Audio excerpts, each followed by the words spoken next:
మేము నిర్మించుకున్నాము. అంతేకాకుండా బోర్ ఒకటి, మళ్ళీ ఇది బాత్రూమ్లు, టాయిలెట్స్, ఫినిషింగ్, ఒక గేటు, ఇది అన్నిటికీ మళ్ళీ 16,50,000 రూపాయలు ఈరోజు ఐలన్న గారి చేతి మీద శంకుస్థాపన చేయడం జరిగింది. ఇటు స్థలము గతంలో ఇక్కడ స్థలం మొత్తమే లేకపోవడం వల్ల స్థానికులు, గ్రామ పెద్దలు భాస్కరరావు పటేల్ గారు, పన్నేశ్వరరావు పటేల్ గారు, వీళ్ళు గ్రామస్తుల మీద ప్రేమతోని అద్దెకరం భూమి రిజిస్ట్రేషన్ చేయడం జరిగింది మున్సిపల్ పేరు మీద. అంతేకాకుండా సాధునేని ప్రదీప్ అనే పెద్ద మనిషి కూడా ఒక 15 గుంటలు భూమి కూడా రిజిస్ట్రేషన్ చేస్తానని చెప్పేసి 10 రోజులలో రిజిస్ట్రేషన్ చేస్తున్నాడు. ఆ లోపల మీరు అయితే సాల్వ్ చేసుకోండి, ఫినిషింగ్ ఇట్లా మీరు వర్క్ మొత్తం ఏమైనా ఉంటే వర్క్ చేసుకోని చెప్పి అనడం జరిగింది.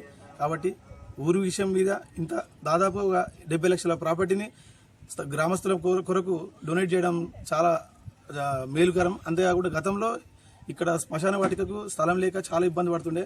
స్థానికులు పడే ఇబ్బందులను గుర్తించి వీళ్ళు డొనేషన్ ఇచ్చినందుకు కూడా జీవితకాలం వాళ్ళకి మేము గ్రామస్తులం కూడా గ్రామస్తుల పక్షాన రుణపడి ఉంటామని చెప్పి తెలియజేసుకుంటున్నాం.